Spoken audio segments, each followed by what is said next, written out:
you'll see how we're using some of the technology and instrumentation from microsurgical technology to help us solve complicated problems with very small instruments.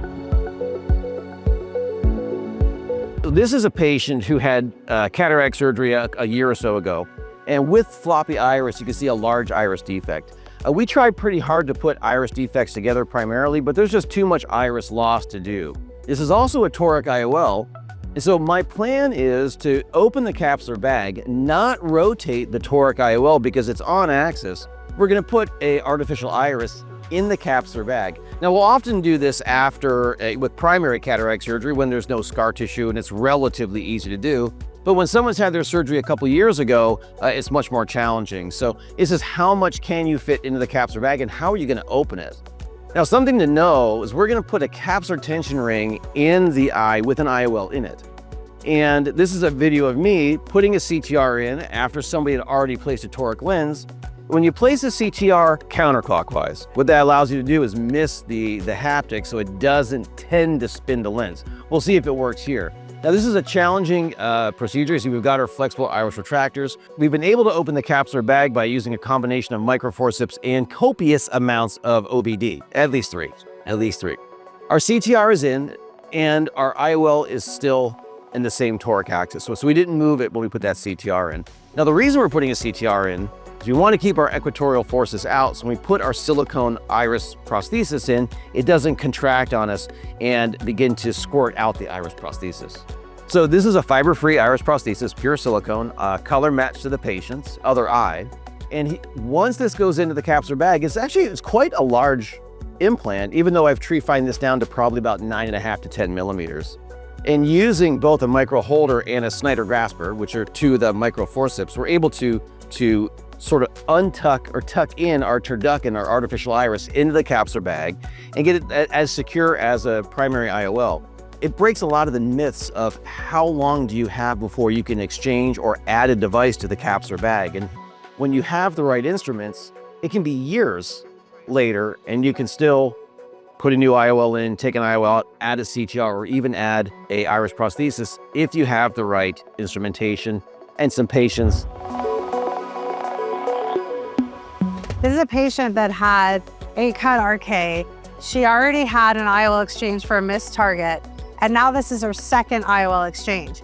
And what's so interesting about this case was I couldn't see the details of the capsule the way I wanted to. So here I have a cannula that's like a Donnenfeld femtosecond spatula on one end, and then it opens posteriorly so the viscoelastic goes. So you see, I can't see the visualization right here as well as I can with infrared. I can see all the wrinkles in the capsule. I can see all the fibrosis in that eyelid of this specific lens. So here's that burp. So see the egress of the OVD? We're constantly placing OVD. So it's a lot. So this is something new we've been doing in the last few years. So we're using the Chang modified MST capsule retractors. And that gives me a third hand to hold the zonule while I'm stripping it out. And this, I don't do an IOL exchange anymore without using this. What I figured is that you put it on the convexity of the haptic, and that's where the perfect placement is. So then we're gonna take this out and do it on the other side. I only have one shot. And what am I gonna put in, Brandon, that's gonna allow me to adjust her after surgery? Anytime you feel tension, just take your viscoelastic and go down the optic-haptic junction again. Try and get in that cocoon. That's Alan Crandall. The late and great Alan Crandall taught us how to do this. I'm probably like 5 vials of viscode in the eye at this point. So you can see I finally got that cocoon opened up. You can see that I finally got it. If you just use an iris hook, which you can, you're not putting the equator on stretch, and so you can't make movements to dissect out as easily. So that's why I love the MST capsule retractors for this purpose. This is a fine barricare that I'm using to try and open the bag all the way to the equator. At least where I have the haptics going, I need to know that it's all the way to the equator because you don't want capsule contraction over time. So I love this case because it really emphasizes that I don't think I could have gotten through it without my MST capsule retractors. You can have up to 22,000 cuts per minute. It's a bi-blade vitrector, so it cuts very quickly. We haven't really had access to small gauge vitrectors if you're using an anterior segment machine. This is a case of a traumatic cataract with a iridodialysis and vitreous prolapse.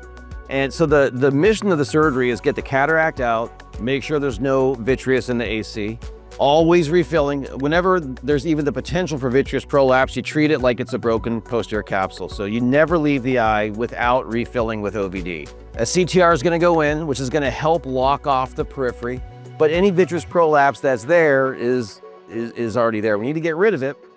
And I eventually want to try and close this iris defect, and I don't want to suture anything into it. So this is the AC maintainer. It's actually a very nice AC maintainer. It kind of pops into place. We're using some triamcinolone. You can see very quickly that a lot of that triamcinolone found its way around to the back of the lens. So we know we've got zonulopathy. This is not a needle, that is a needle tip vitrector. So you can go straight through the conjunctiva, straight through the sclera, and you can do your vitrectomy. Now it's a little, I'm vitrecting a little bit posterior, it's hard to see. So I'm trying to get the vitreous to drop back. We are through the pars plana. I did infusion in the AC, so I want that fluid flow front to back to push everything back. We have our cut rate as high as we can get it, which on the Centurion is probably about 10,000. So with the Centurion, if you're at 5,000 cuts per minute, you're actually at 10,000 cuts per minute right. on this machine.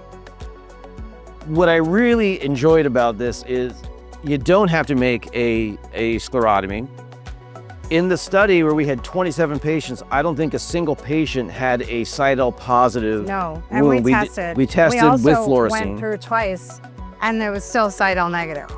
So I think the entry you can use that vitrector through anterior wounds if you want to, but it's meant to be a one-step device where you can go through the pars, do your vitrectomy, and then you're done. And it's really helped to simplify some of these more complicated cases. Basic concepts of middle segment surgery or pars plana assisted anterior vitrectomy. You have to have infusion, have to cut on your way out so that there's no vitreous traction. Right, you don't want to draw vitreous with you. You can get traction on the way out. But because you're just in the center mainly, and because it's such a high cut rate, the safety is enormous. This is not the entire presentation, but after we did these cases, we all filled out questionnaires, and overall, the cases were very easy to insert, and it's even easier now. The video you saw was one of the prototypes in the study, and the machine has been, or the device has been refined quite a bit since then. So it was easy to use, better than what we had our original access to, and the safety was really very good. One case of hypotony, and I don't think that hypotony was due to the vitrector site, because these were all Seidel negative. In this study, there were all complex eyes, and so there were other sclerotomies being made. Right. In Now other you saw places. sclerotomies for the iris repair there, sutured lenses. There's other reasons for low pressure, but of course it resolved by week 1. What about blood? Very low rate. Now you're going to get a little hemorrhage in some of these cases. If you have hypotony, then the vessels will bleed. There actually, in every case, there was no vitreous in the AC. One case we thought maybe, but by 1 week it was gone. The safety profile of the one-step vitrector looks excellent. It was preferred by the surgeons using it, and it simplified a lot of our cases. Thank you to MST for making these products. It's not that often that a company will sit down and listen to the surgeons and say, I see the problem, let's try and solve it. I wouldn't have the career that I have if it wasn't for the investment from MST back into us. And I would echo that in saying that I wouldn't have the confidence to tackle any complex cases if I didn't have MST instruments.